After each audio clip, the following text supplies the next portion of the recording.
Comme vous l'avez certainement appréhendé, il fallait bien qu'à un moment ou un autre, nous nous retrouvions pour faire le point de la journée d'aujourd'hui, qui a été retenu par M. Alassane Ouattara comme une journée de déroulement d'un scrutin que nous contestons, mais que nous avons l'obligation de suivre, parce que pour nous tous, c'est une journée importante aussi bien dans la forme que dans le fond.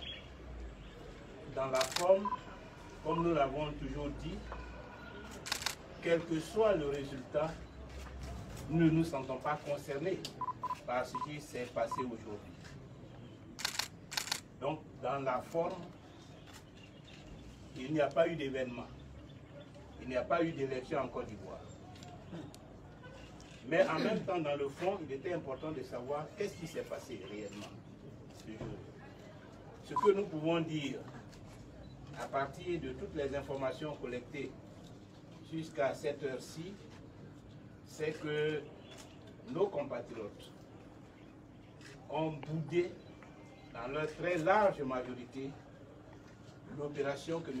Alassane Ouattara a tenté ce jour. Son coup d'État constitutionnel et électoral a été un échec. Les Ivoiriens ont refusé de s'associer à cette mascarade d'élection.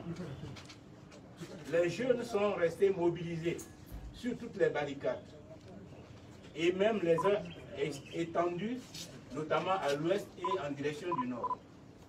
Partout, les barricades sont restées dressées et le convoyage du matériel électoral n'a pas été possible.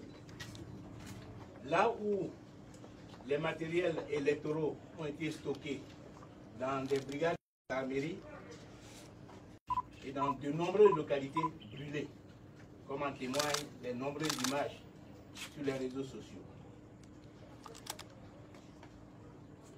Là où des bureaux ont pu s'ouvrir, cela a été le désert.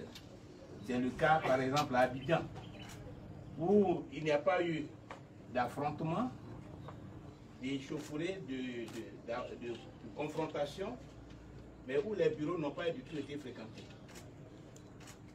Dans toutes les communes, à l'exception de quelques quartiers, Abidjan était une ville déserte. C'était pratiquement comme un jour de deuil national.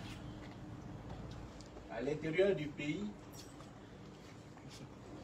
notamment à l'est, pratiquement, nous pouvons dire que 90% des bureaux de vote ont été fermés. Il en est de même à l'ouest. Seuls quelques quartiers, ceux qu'on appelle habituellement les Dulabougou, ont pu ouvrir des bureaux où quelques Ivoiriens se sont acquittés de cette activité. Donc, dans l'ensemble, nous pouvons dire que le mot d'ordre des désobéissances civiles a été suivi dans leur grande majorité par nos compatriotes.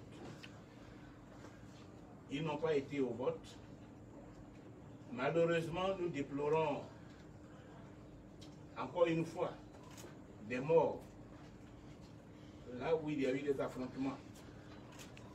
Une douzaine de morts à l'heure actuelle, dont 4 dans le Gor et 2 dans la sous-préfecture de Niablé, plus à Zadier et d'autres localités.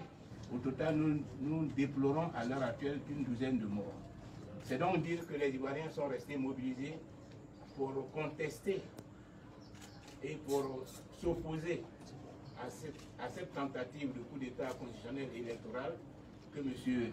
Alassane Ouattara a tenté depuis plusieurs mois de perpétrer. Il n'y a pas eu d'élection en Côte d'Ivoire. Ce à quoi nous avons assisté n'est pas digne de notre pays, parce que ce n'est pas de cette façon qu'on organise une consultation aussi importante que l'élection présidentielle, qui doit permettre au peuple de se donner un président de la République qui constitue dans toutes les démocraties le socle de la République, le garant des institutions. Ici, il y a eu une tentative de passage en force, une prise en otage du pays, à travers l'armée et les miliciens. Mais heureusement, le peuple de Côte d'Ivoire est resté déterminé, a bravé cette tentative et a réussi à faire échec à cette parodie d'élection et à délégitimer le processus est en cours. Voilà pour l'instant ce que nous pouvons vous dire en attendant 19h et peut-être une autre rencontre de cette nature pour vous donner les résultats définitifs de ce que M. Alassane Ouattara appelle l'élection présidentielle en Côte d'Ivoire. Voilà donc, chers amis, ce que je voulais vous dire à cet instant précis. Encore une fois, merci de votre présence. Nous n'avons pas la possibilité de vous inviter à dîner comme M. Ouattara l'a fait, mais je suppose que malgré ce dîner ou ce déjeuner, vous resterez serein pour faire de façon correcte, de façon professionnelle, votre boulot de journaliste. Je vous remercie.